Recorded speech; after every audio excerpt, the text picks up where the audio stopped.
from the Pathway Studios in Johnston proper. You are live from the Path.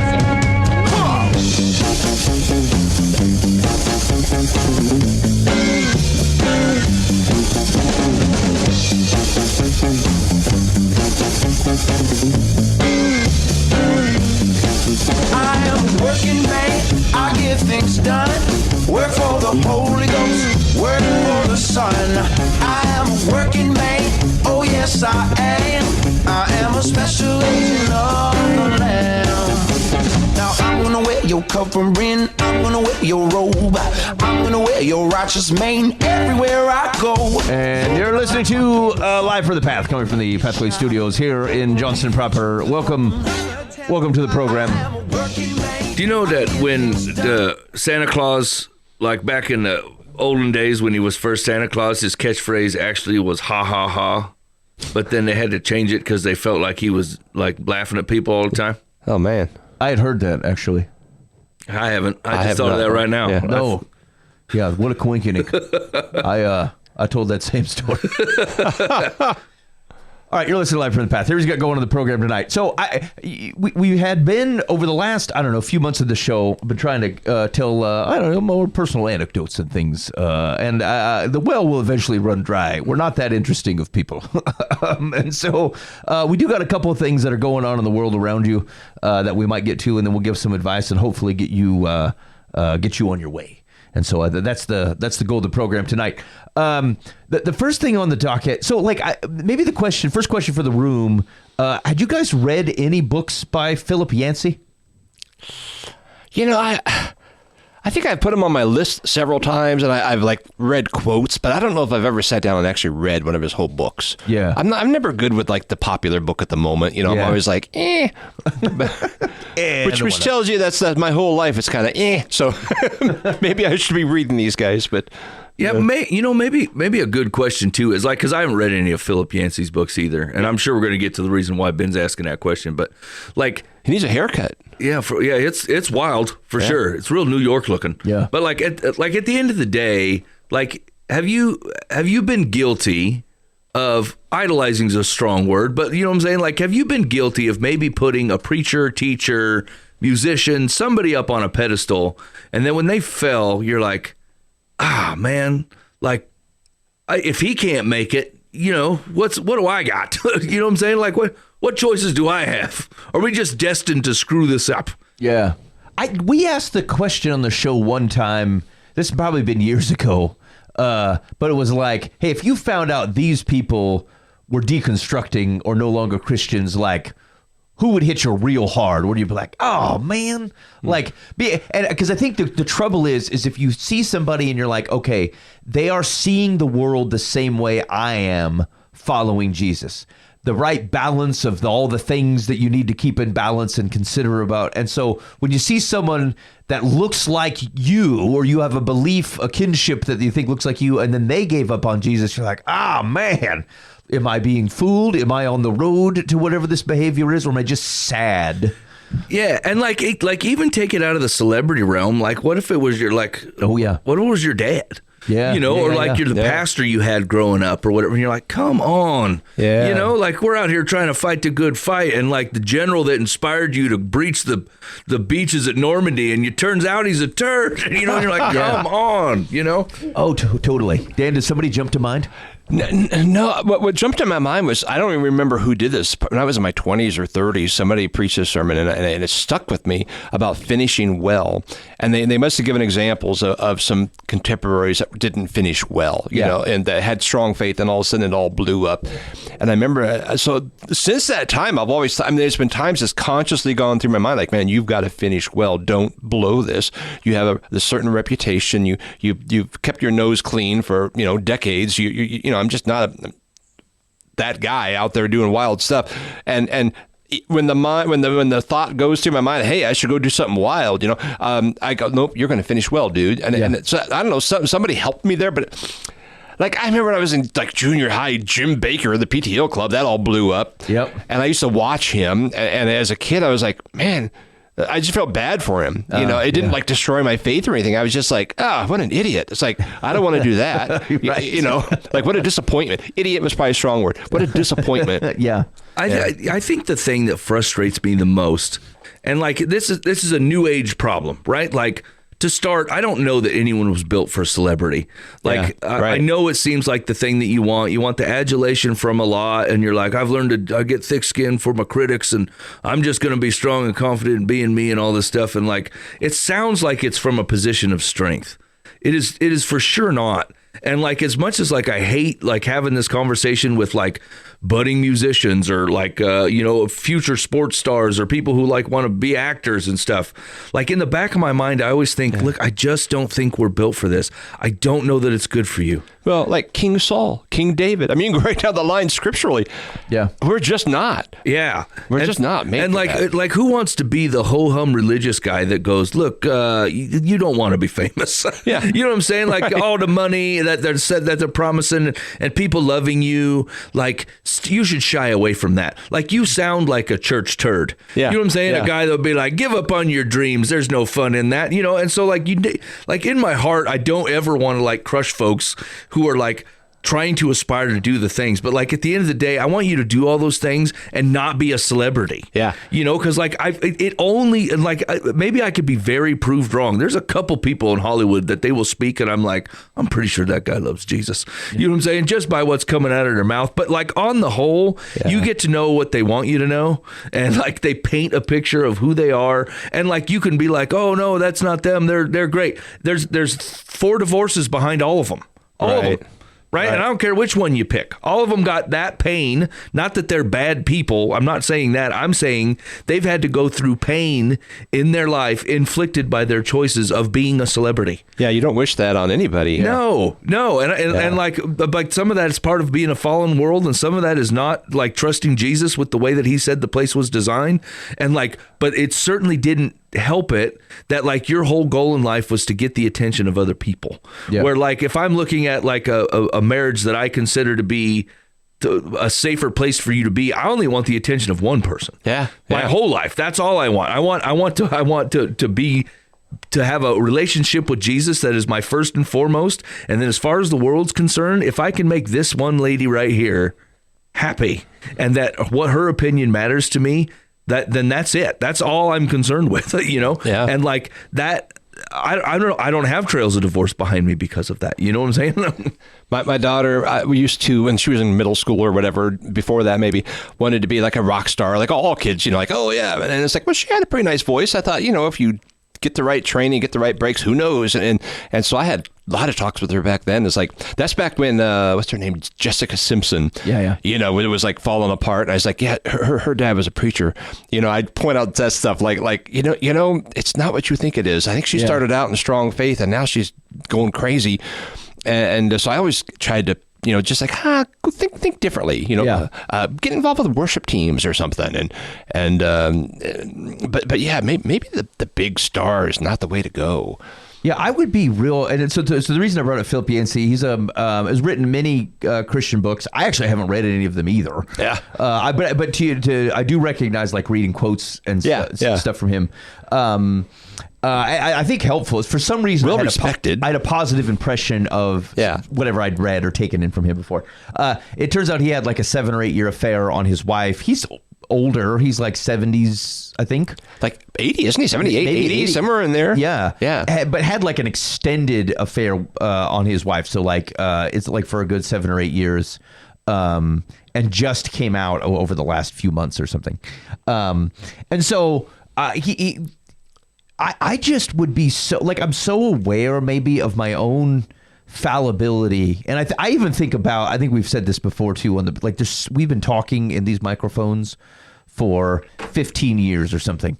And like someone, if they put any effort into it at all, if I had said 10,000 faithful things that I tried to teach someone and you gave an audience of which you showed all the clips and stuff in my life trying to serve Jesus as a pastor or just a dude, could you find a few things that I've said on this program that are offensive to the extent that someone would never listen to the other 10,000 things because they heard me say that one thing?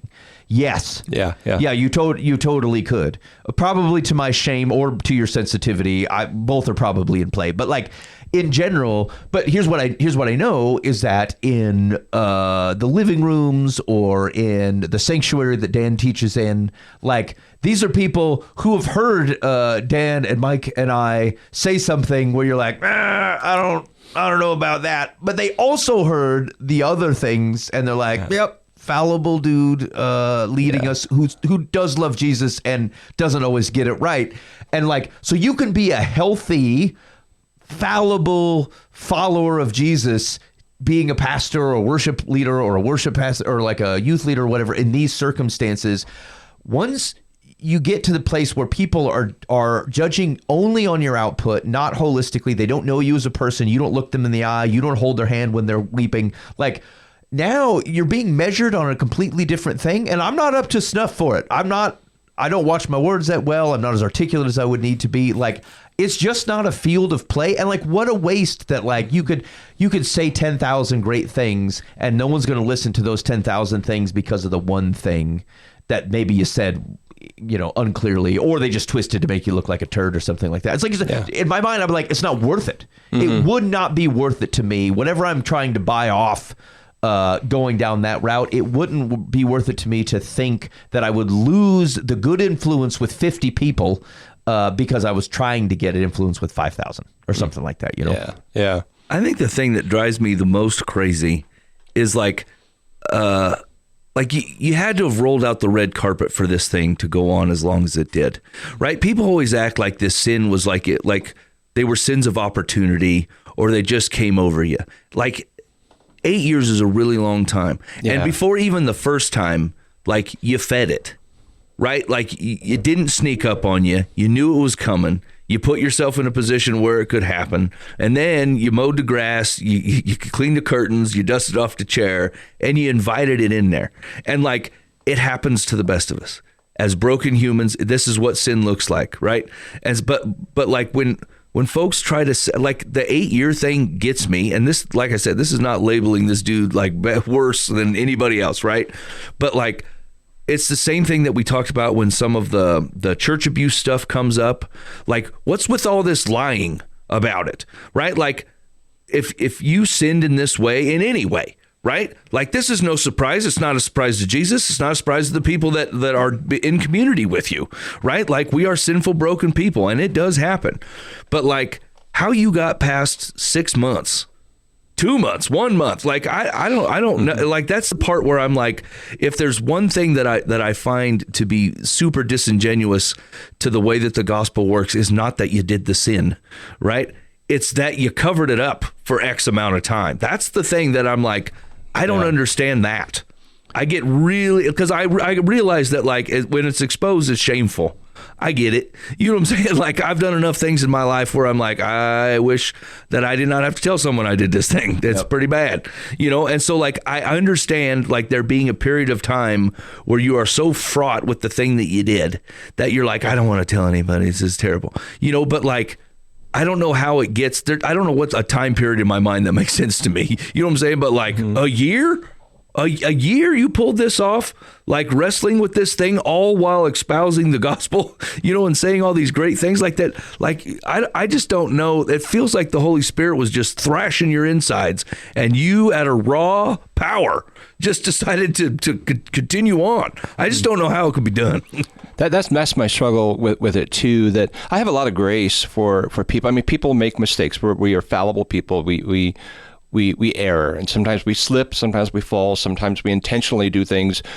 But yeah, for years, that's not a slip. That's rebellion, right? That's I am ignoring what I know is true, and I'm living the way I want to anyway, while teaching people to not live that way. Yeah, I don't know how a preacher, a pastor, a writer, an author, a musician, whatever, who's representing Christ goes to bed each night on that long of a thing and is okay and is even able to sleep. And maybe I'm kind of harsh there, but I mean, I'm certainly not perfect. I'm not saying that. But that's the weight of a faithful preacher, teacher, whatever. Anyway, right? You're like, if it doesn't occur to you that like you believe all the things in the Bible are true and that God is good, but like if it is not weighty to you that like, God, are you sure that you want to continue to use this broken vessel? You know what I did today, right? Like, you know where my mind went. You know the things that I entertained that I shouldn't have. You know that my anger got away from me. And like, I submit that all to the cross, but like, I'm going to go tell people about you tomorrow. Are you sure I'm the guy that you want to use for this thing? Yeah, And that's, I'm going to tell them to live faithfully in their marriage while not living faithfully in my marriage. yeah, I just like, I don't know. Like, and once again, like, don't hear us like black hat and the guy, you know what I'm saying? Like, God's grace is amazing and like covers for sure. But like, it just feels like what I think the thing that I get exhausted with is the covering and the lies that you had to tell. Like, and that goes for church structure and like, especially with all the Catholic Church crap from years ago, or like every time someone has an infidel, they always get caught. They always get busted doing it. And no one's like just repenting of the thing off the crack, you know, and be like, man, this is eating me alive, you know? Yeah. Like they're just holding on to it and burying it and acting like it's not a thing. It's like, man, I just don't know.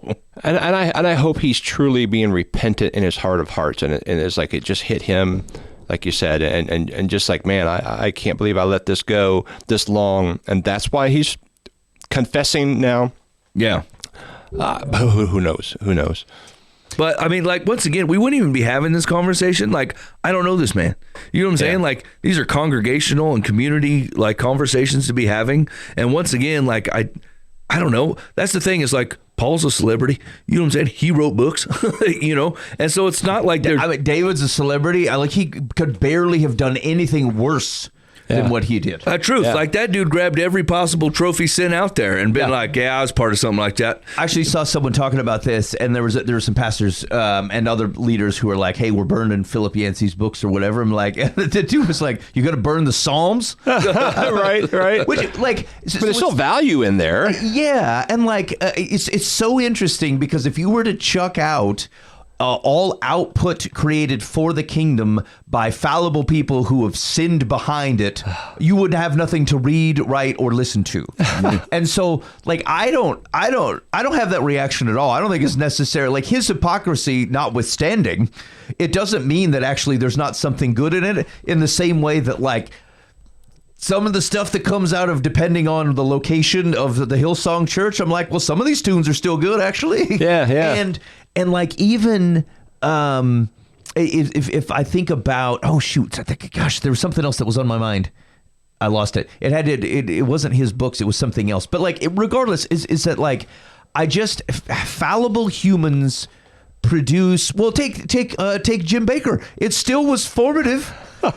Like, there was still something about that helped form and shape Dan Hudson, who loves and serves Jesus. I just eventually actually read the Bible and got doctrine, but he got me started. Yeah, something pointed you there. The old hymn, "It Is Well With My Soul." Didn't that guy later on like walk away from the faith? Yes. Okay. Yes, that's what I was saying. Yeah. The guys like Horatio Spafford, Martin Luther was a bit of an anti-Semitic. Yeah. I'm like, these are fallible people walking around, and like, it's interesting because like I'll get on a kick and like I just start like soaking in certain people, but like and we've talked about this I think before. Like, I could tell you key influences over time.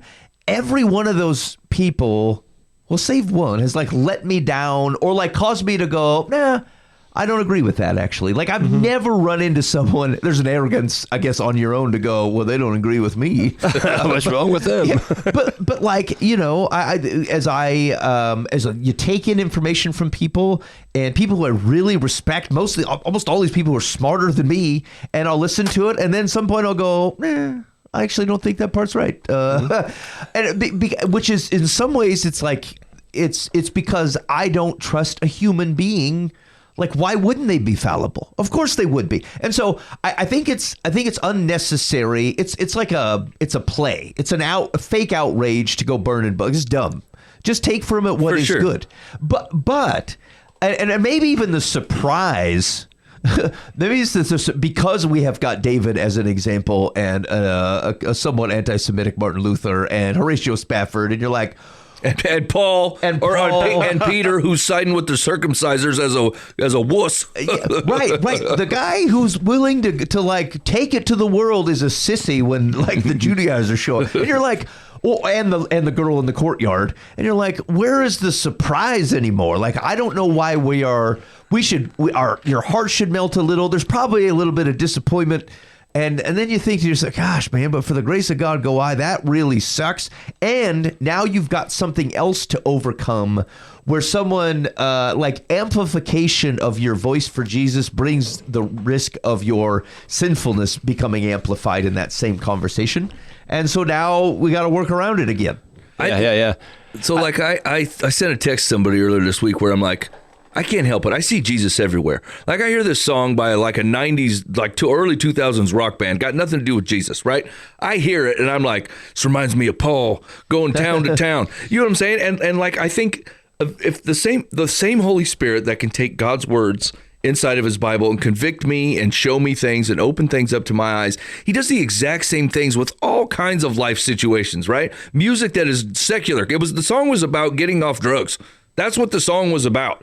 And like all I heard was Paul like going preaching and teaching, like, we got to get freedom around here. Here's what we're going to do. You know, and I thought, like, I don't need that band to follow Jesus. You know what I'm saying? Or it's like the same people that are like, I only buy Christian, ethically sourced soap. Like, what's the matter with you? Like, I don't know where all this stuff comes from. You know what I'm saying? And it turns out the guy, like, he wrote Psalm 15 on his bar of soap, and he also beats his wife, and you don't know that. You saw him write Psalm 15 on the soap, and you're like, solid.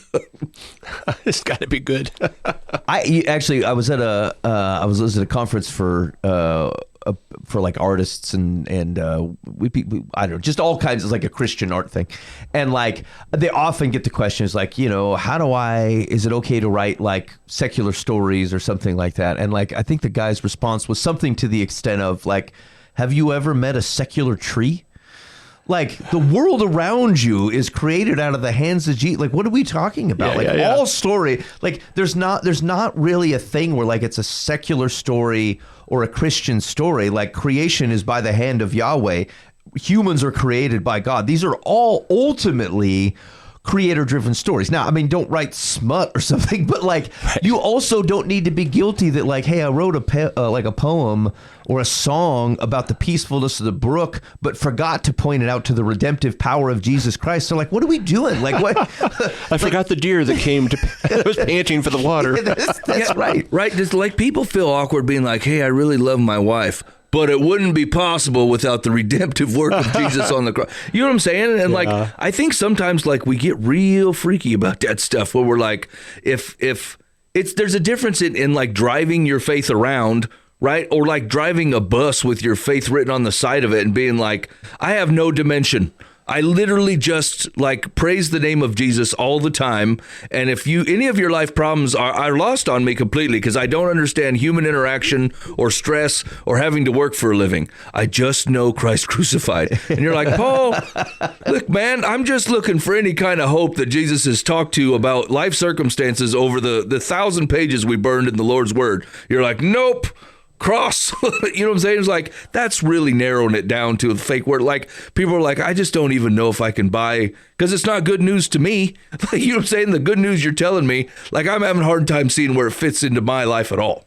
Yeah.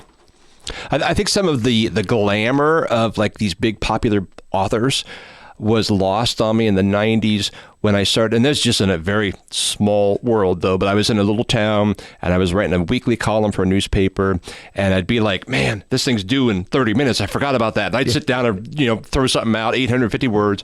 And then I did that for a while, and then they said, man, you should put that in the book. So I did this book, and like it sold all over the place in that little area. And I thought, man, the only difference between me and someone else, one, I'm not as smart and I'm not as good of a writer, not all that good of a storyteller. But you get a guy who's a little smarter and can write a little better and can tell stories better and has editors and marketers. Yeah. That's the only difference. Right. I sent stuff to New York and like to do like the newspapers all over. And the guy wrote back to me, man, I really like these. You need an agent, and I'm like, yeah. It's point being this guy, Yancey, is a guy who loves Jesus, And he wrote some books, and it took off. Yep. And it might have surprised him as much as anybody. But once you get one, then you get the power behind you and the marketing, and they get it going, and then he just starts selling them all over the place. And he's still human, and he's still fallible. I just wish it hadn't been an 8-year cycle. Yeah. All right. You're listening to Live from the Path. I guess, maybe you have some thoughts on that. I'd be curious. I think at the time, just to go to on the callback, it would be hard for me to hear that the Ren Collective dudes weren't following Jesus anymore. That would be tough for me. I wouldn't stop following Jesus or anything, but it would probably shake my world enough, because again, there's just so much. Or even in the Bible Project dudes, you took these two dudes, these groups of fellas, and if they said, we just don't believe it anymore, I'm like, what in the heck? How could it possibly be you don't believe it anymore? Who's the Mars? Rob Bell. I used to really love him. Yep. And I would listen to his stuff. And this guy is so good. He's so deep. Then all of a sudden he just went crazy, and I'm like, what happened? Didn't see that coming. Yeah. And there's guys like that out there. You just like, man. I feel like mine would be like on the like biblical knowledge side. It would probably be the Bible Project guys, and then and Wes Huff. Recently, I just feel like that dude is, I don't know. I feel like he's got his stuff together. I'm sure ripe for a younger apologist. Yes, and we got one. And I feel like he's a good apologist. I listened to him on a podcast, and it was not a Jesus focused podcast. Like, there's just profanity everywhere, and they're talking about there was definitely some using the Lord's name in vain, and even painting God in pretty rough spots. And that dude just handled himself pretty well. I'm like, you know what? For a guy that is just trying to have that conversation with people who are on this level of their faith, I just thought he did such a great job. And Matt Maher, if I found out that Matt Maher had bailed on Jesus, I'd been like, man, I like his. There's a lot of his songs where I'm like, this is the right song for the time. And disproportionate to the rest of my music library, I'm like, this guy nailed it. Yeah. If I found out C.S. Lewis had this extra book no one had seen yet, never mind. I was like, never mind. No. A book by C.S. Lewis. Dude, C.S. Lewis would be a tough road. That's a tough one. That would be so hard. It would be so, and it's like, what's interesting is that, like, if I think about people where, like, take like Rob Bell, or there have been musicians where they've gone off the rails. They went to their faith deconstructed, but there were some things. It's always so interesting, is because in some ways, oftentimes people that I've respected or that I've heard, and I thought they were able to. It's almost always a critique. It's almost like a prophet critique of where you've got us right. Like, you found a way to name and describe with proper nuance that where we got things twisted. And there's something about that skill, because it's an exposure of the fallibilities of probably the church folks writ large, and maybe the hypocrisy of Christians, and where we are misunderstand Jesus in our political or economic culture. So I actually like that because it takes away a blindness. The problem is that people who seem to be able to do that well also can't seem to reconcile that they are part of that fallibility to a certain extent, and then they actually start becoming disenfranchised with Jesus for having found that people were unfaithfully representing him. And like that, I've pretty consistently noticed that, where especially around where I think if there at times could be an unhealthy mix between conservative politics and Christianity when it comes to how you talk about people and think about them. Economic policy's got some differences to me, but sometimes I think what happens is that you think about how the systems should work most efficiently and without waste, and that has implications for people. And then somehow you stop talking about people like they're human beings made in the image and likeness of God. It's a risk in it, okay? And whatever. The other side has this different problem going the other direction, is that you talk about people and then don't actually care to help them or serve them. Like, you just want them to care, to love you. Yeah, And they're like a token in your war. Yeah. So, like, whatever. They both have their problems. But, like, the people where, like, you'd find these, like, really well-worded critiques that have that I think actually start to get God's heart for people right. And then all of a sudden, it took 5 years, and now people are your God. You know what I'm saying? It's it started off well, and then it didn't hit the boundary that Jesus is still Lord, and it became like a thing that I thought was right, and then got elevated above Jesus, and then was no longer right anymore. Not because the thought didn't start out well, but because you began serving it, probably because your celebrity came from it.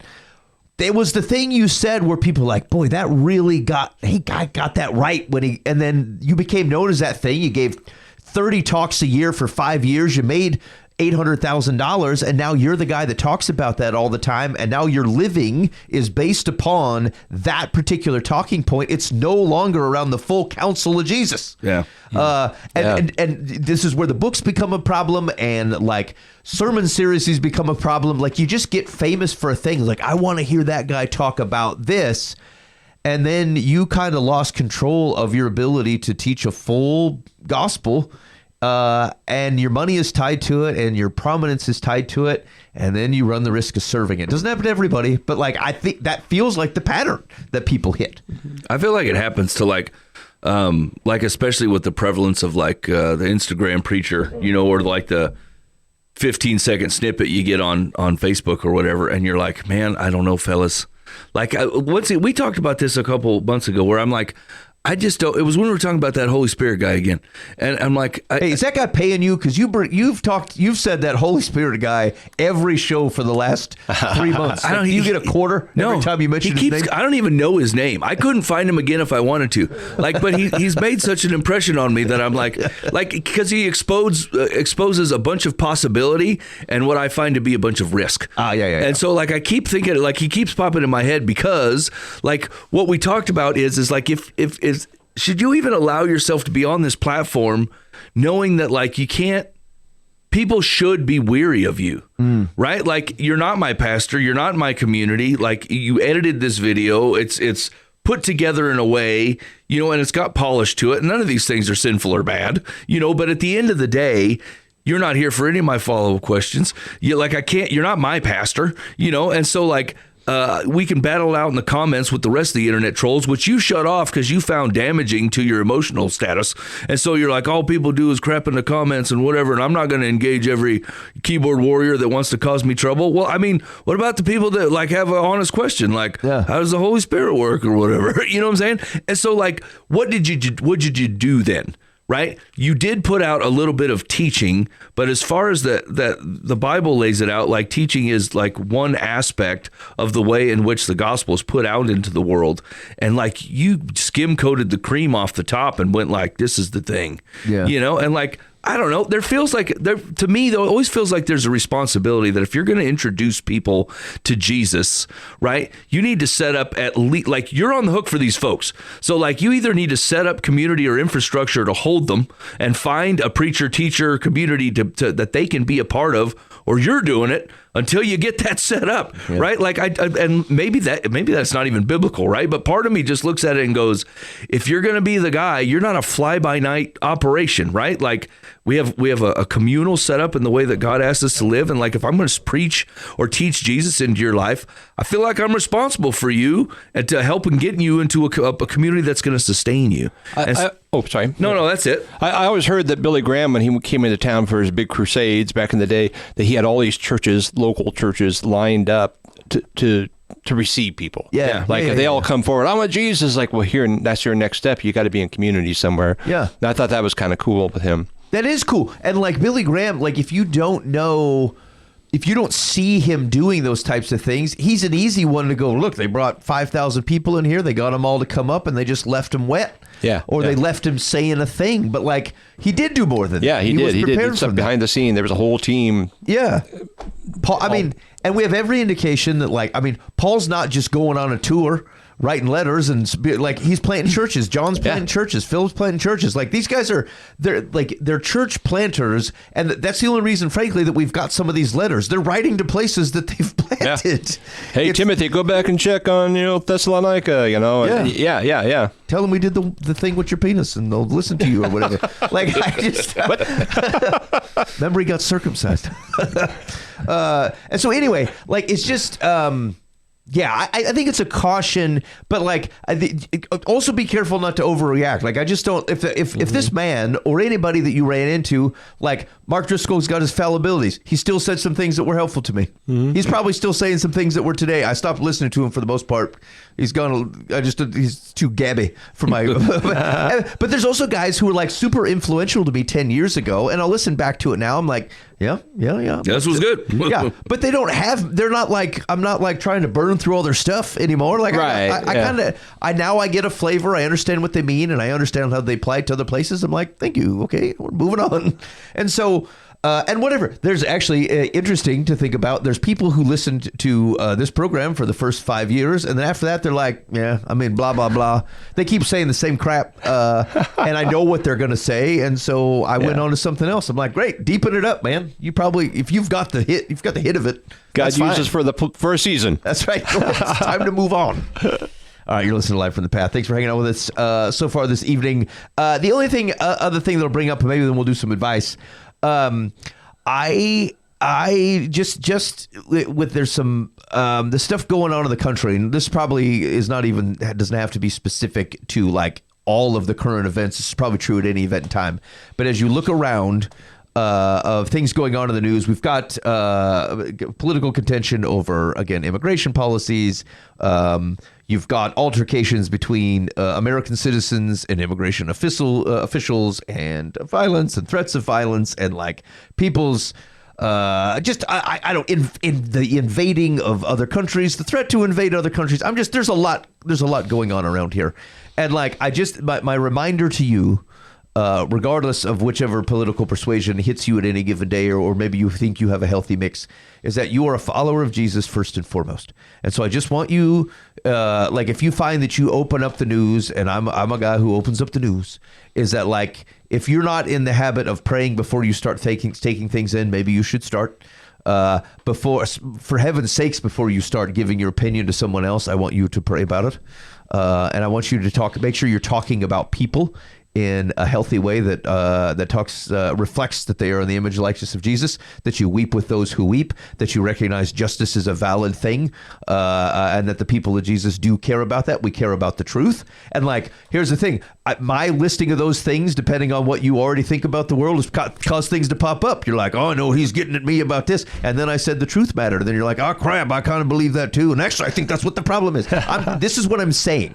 It will, if any of those things are hitting you and something popped into your mind, the one is I'm trying to digest all these things, and I think it's very difficult, and I think sorting out news is hard, and I think people are shading all kinds of things in all kinds of places and everything. There's a lot of gray stuff going on, and I'm probably very frustrating to people around me because they're like, can you tell me your opinion? And my gut reaction is to go, I bet this is a pretty gray situation, actually. I bet things are harder for every individual person involved.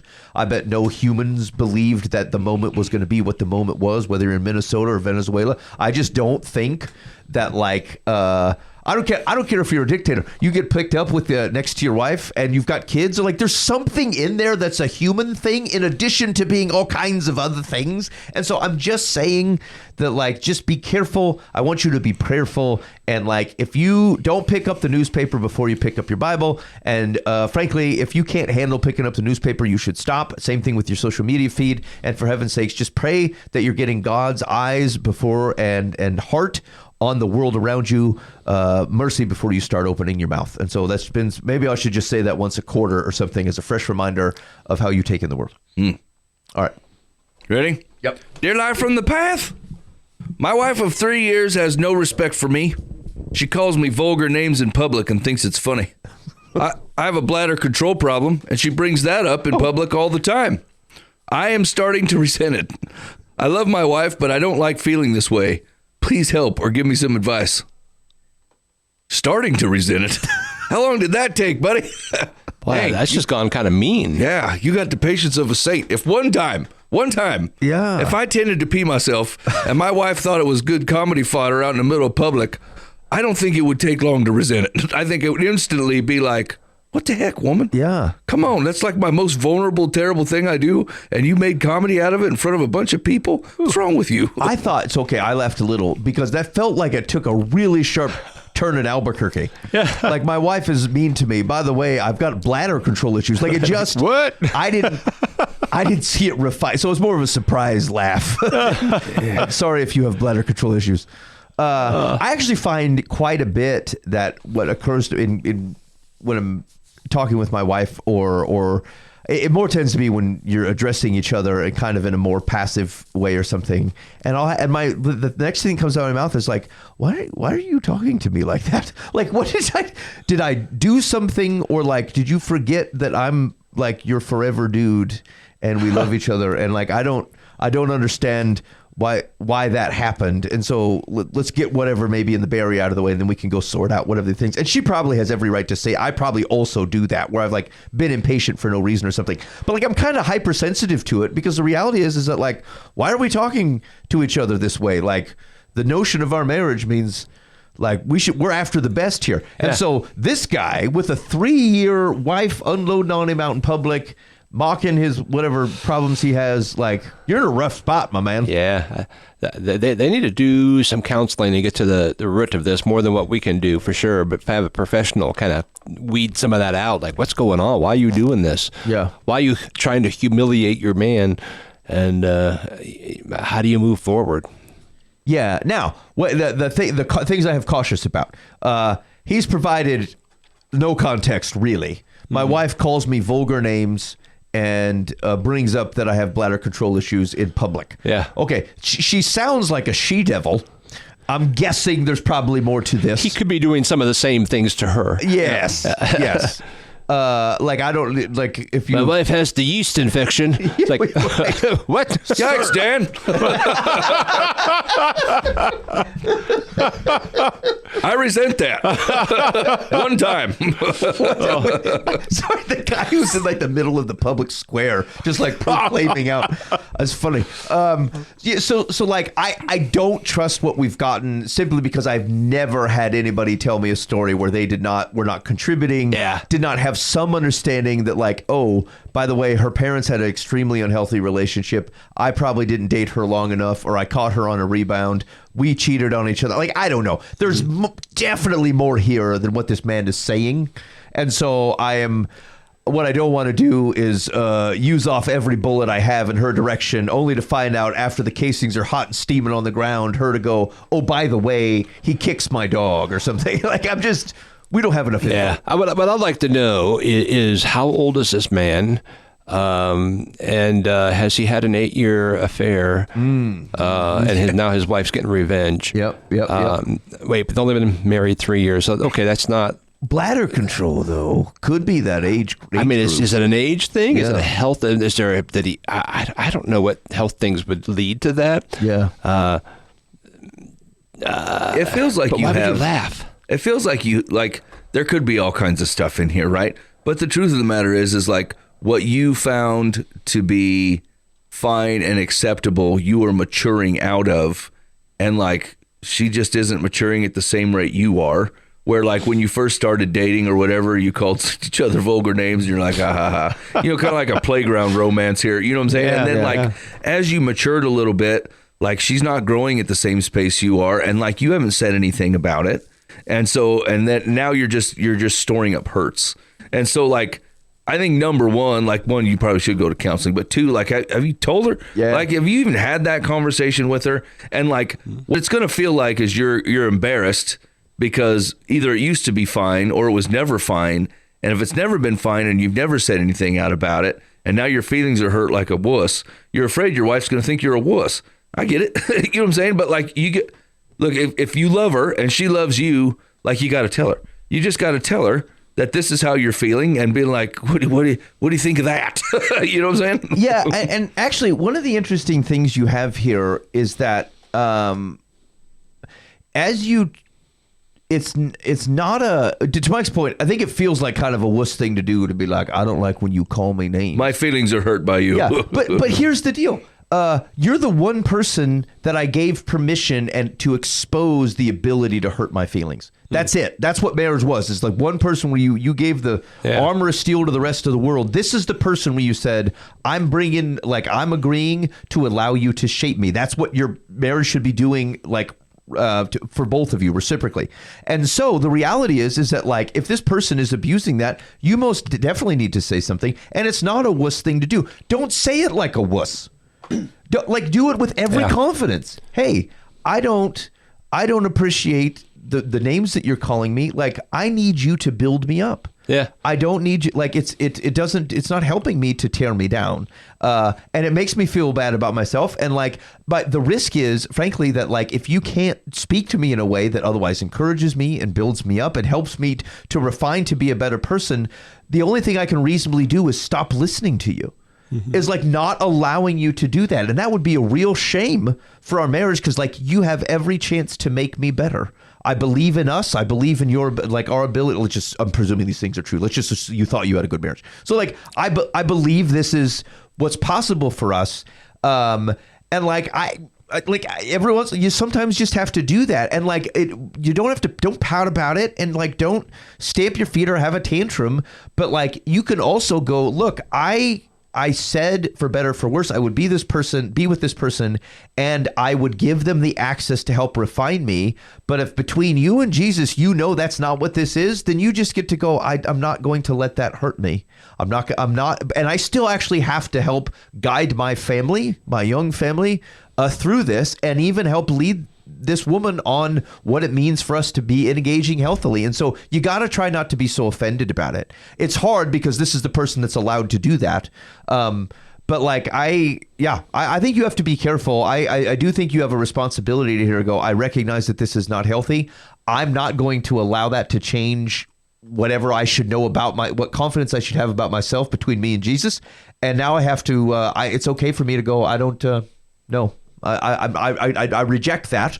It's not okay to talk to me that way. And I want you to tell me if you ever feel like I'm saying something that feels like I'm, discouraging you or like cutting you down, because like, it's not okay for me to do it either. You can still lead in that conversation. I think you should.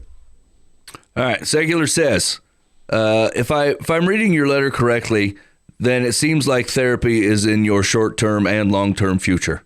If you're not having open conversations with your wife, you need to. If she refuses to meet you on the things that are going to build you up and not tear you down, you should consider other options. Yeah. I think this is going to be a little bit of a tricky road. There's this lady on the Facebook movies who gives parenting advice. She's like a grandma now, but she gives parenting advice to people with toddlers. And like, we'll target at 5 and under. And here's the thing. This advice that she's giving is fantastic, and it applies to everybody in the world. Like, it applies to the teenagers. It applies to spouses. Don't treat your spouse like a 5-year-old. It's not what I mean. But like, humans are wired to do things that otherwise elicit influence or a reaction from you, right? So if your spouse can get you riled up by raising their voice, so you raise your voice, well, then that's what they wanted. Like, they were trying to impact you or hurt you or like get you jazzed up for some reason or another, and you accepted it. You took the bait. And the same thing is true for your kid. The story. I wish I could remember her name. I would give it to you. So you can. It sounds like Karen Purvis. That's who it sounds like. Who's Karen Purvis? She has done a lot of curriculum for prospective adoptive parents. No. And she talks a lot like this. Yeah, it's like one of the examples that she gave is that like it's a kid who doesn't go to sleep when they're supposed to, or a kid who's like throwing a tantrum. And like she was talking I saw a clip today, and she was like, you don't lecture your kid through they're trying to get your attention and you're giving it to them. I said, she goes, you should just act bored. Act bored. Don't, if it's about their needs, then fulfill their needs. If they're hungry, if they're tired, she's like, you should address those, but just don't otherwise pour gas on this tantrum. She goes, don't pick up your phone. That's rude. Like, you're not dismissive, but you're also like, act like you're waiting for a bus. And she goes, they'll figure out. It'll take a little bit. And I think in our minds, it's like, this is going to take 6 months. But she's like, it'll be very fast. Like a number of days, they'll figure out that like screaming and yelling at you just does not do anything. And they'll give it up. Because that's what, like, but the problem is by the time you married someone or you raised a teenager, I look at some of these teenager behavior, even my own, and I'm like, crap, we did this. I did this because I did too much moralizing with them when they were too young for it. I'm like, now you got to understand, this is the thing to do. And I'm giving them, they got all my attention when, like, I think that's right, actually, depending on the age. But, like, I don't know. Sometimes you just need no, I'm not going to talk you through this thing. You need to give it up. You're going to do it in that room, or you're going to, like, we're not going to disrupt the whole family dinner because you decided you were hosed off. Like, I'm not going to fight you. I'm not going to, like, try to drag you or do, like, all this other stuff to show my dominance. I need you to know this doesn't particularly work, and you're not able to emotionally rile me up. I mean, they'll fire their mom up for sure. She gets personally offended. I did not raise you to do that. I'm like, yes, we did. Look at them. They're both doing it. We most certainly raised them to do it. We did not intend to raise them to do it. She hates that. This really makes her mad. I'm like, I'm sorry. I mean, if more than one kid is doing it, it feels like we raised a pattern. We did something wrong. But anyway, I say that to say is that, like, it's okay to think about that in your relationships, even your really close ones, is like, what behavior are you actually encouraging?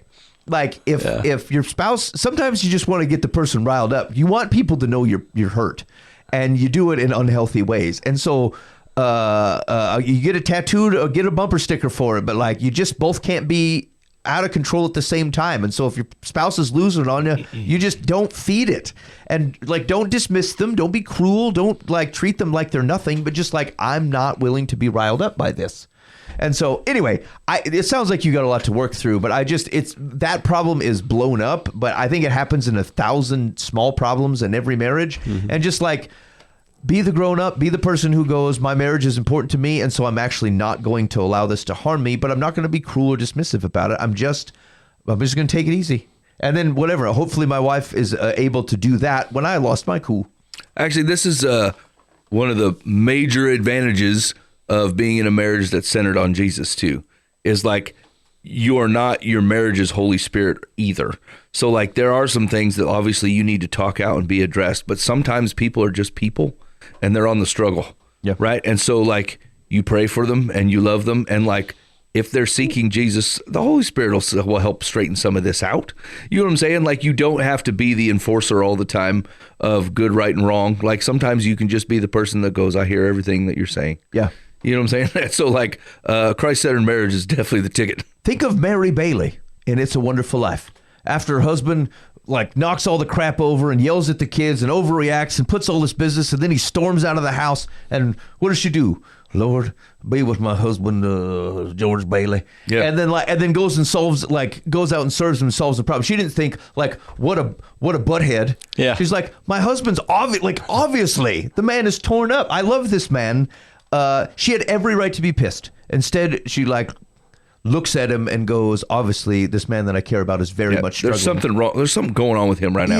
Yeah. And get after it that way, as opposed to, like, you know what, but I'm also mad. Lord, bring me vindication. Okay. All right, last one. Here we go. Dear Life from the Path, my ex-girlfriend just can't get a clue. She continues trying to get me back and even goes so far as to stalk me. I blocked her phone number, but it has become exhausting. How do I tell her I don't love her anymore and I really no longer even like her? I can't stand her family, or her friends. She gaslit me for years. Our entire relationship was built on a lie. I'm so much happier without her in my life, but she just won't go away. Any advice on how to deal with this crazy person would be great. I mean, have you tried the phrase, I don't love you and I don't really like you anymore? Yeah, or your family or friends. Seems like it's not taken. I guess I would have liked to understand, like, when you said after you blocked her number, what else is happening? Yeah. Is she, like, showing up at your place? Yeah, this feels like a practicality problem more than it seems like a situation. Like, I don't know. Like, I mean, I can't say I got a string of crazy exes behind me to know exactly what to do in these situations. I feel for this guy. Sure. You know, but, like, once again, I feel like you're getting half the story. Like, people, I don't know. People just don't act like this on a whim sometimes. So, like, I think there's a little more going on. But, like, after you block the phone calls, right, and if she's physically showing up, like, get a restraining order against her. You know what I'm saying? Like, you know what I'm saying? Like, pick the thing. Like, are you trying to solve this in a way opposed to the avenues that are already available. Like if she's dangerous or actually crazy, where she's not in her capacity and there's a threat of violence, harm, whatever, right? Like just get a restraining order on her. You're like, I don't think it's all that. Well, then then just let it go then. If like there's an option, because like obviously if you could talk your way out of it, it'll worked already. If you could have said the thing or set up the boundaries that she just blows right past them, then like use the laws that we have in this country and go, look, I'm going to put a restraining order against you. I don't want to see this happen to you, but I need you to go away, And so like if talking's not working and you like in all honesty are trying to do good things and you're not just being Johnny Drama here, then like use the avenues that are available. Yeah, actually, that my first inclination is this guy likes drama. He's a real drama fest, and you notice this. Just listen to people. Look for people who work in fast food restaurants, people who are in recovery houses. There's like 3 or 4 other key scenarios where you're like, these are real drama fests, and like I'm just listening to various people tell stories that are in these things, and they're like, and so did blah blah blah. I'm like, why do you even care about that at all? Why are you even thinking 2 things about that? Well, blah, blah, blah, blah, blah. I'm like, again, that didn't add any context. That just told me you are actually still caring about, like, what do you care what they think? Stop caring. You need to let this go. And so, like, if this is a guy who's like, oh, she just won't leave me alone, and then you go checking out her Instagram feed, and you're calling your sister to see if she called, and like, okay, like, then I think he's a drama man. That's my guess.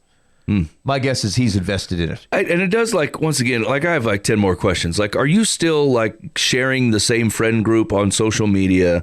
Are you sharing like the same friends where they're like, so-and-so was here and they were talking about you?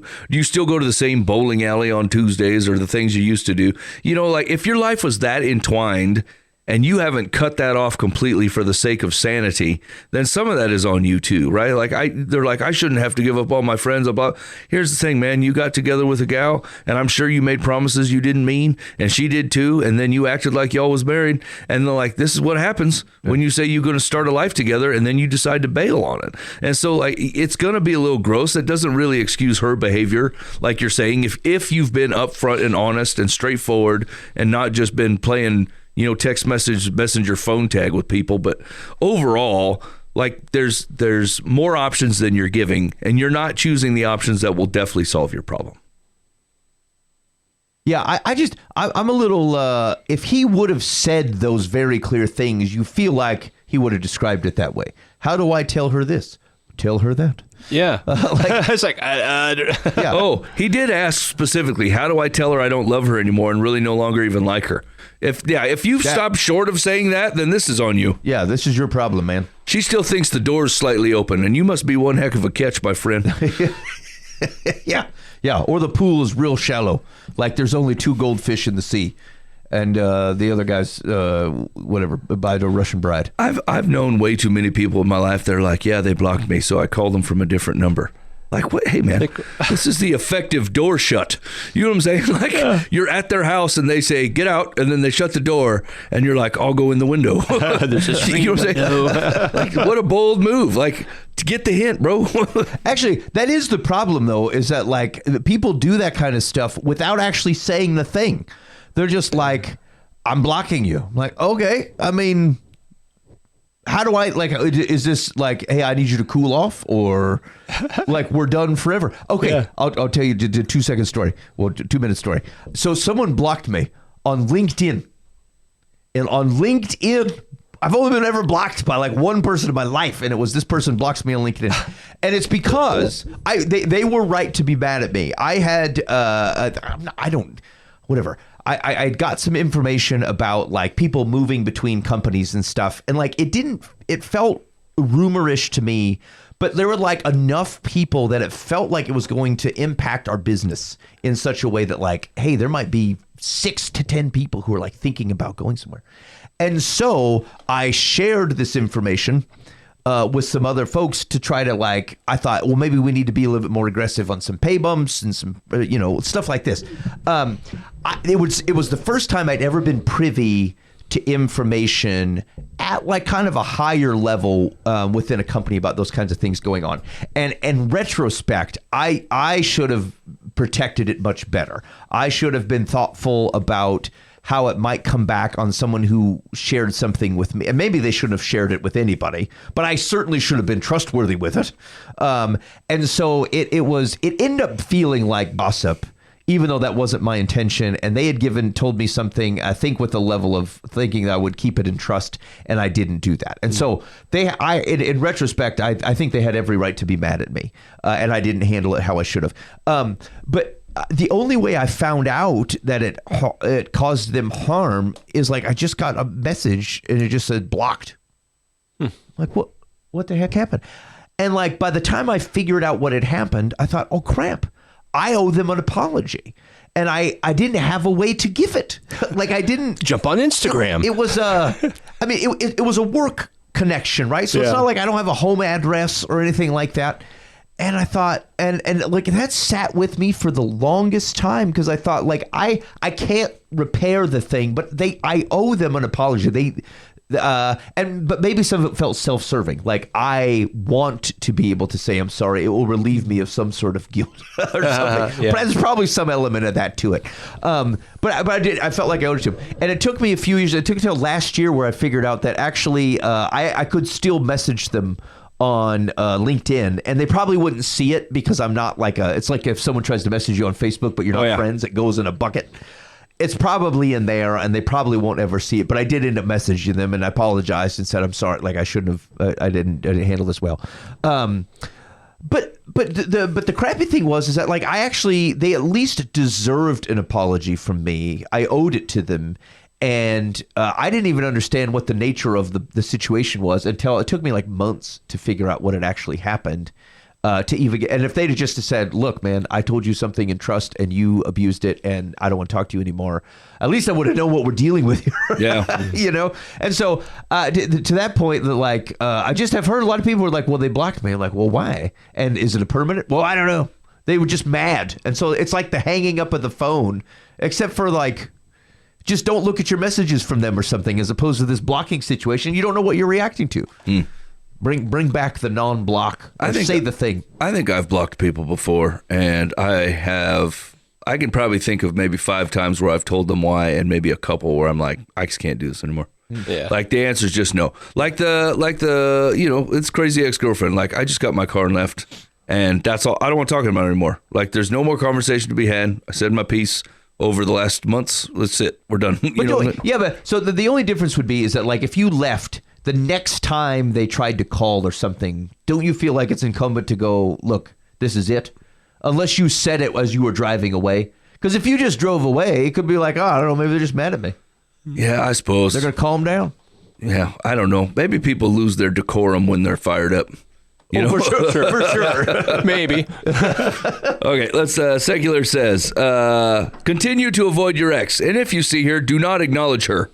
If she approaches you, tell her you are done and to leave you alone. Do not respond to her calls, emails, or texts. And if she mails you anything, write return to sender on the package or envelope. Well, that's some modern day spite right there, firing you over a snail mail. Says, tell your friends that she is stalking you and her behavior is creepy, and then continue dating and resume your social life. If she acts out or damages your property, report her to the authorities. The most effective way to get rid of her is to resume the life you had before you met her and don't look back. Yeah, maybe. I don't know. I think to a certain extent, Ben's right. Like, if you haven't said the things, you should say all the things. Yeah, definitely. And then after that, like, at least let the cards shake out and say, look, I said all the things. The next move is yours, but like we're done. And then you can start making decisions from there. Yeah, kind of like that other conversation we're having. I don't think you have to say it 50 times. I think, but you should be clear once, and then you could just start ignoring things. And I think this is really over. This is done. Yeah. I don't want to hear from you. Yeah. Okay.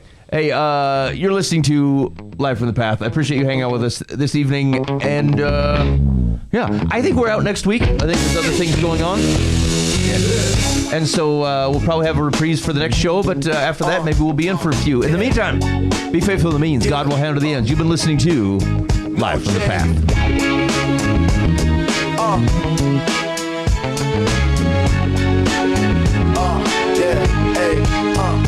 Tremors in the hills, the lion roars loud, echoes in the valley, judgment in the cloud, plowshares turn to swords, the heart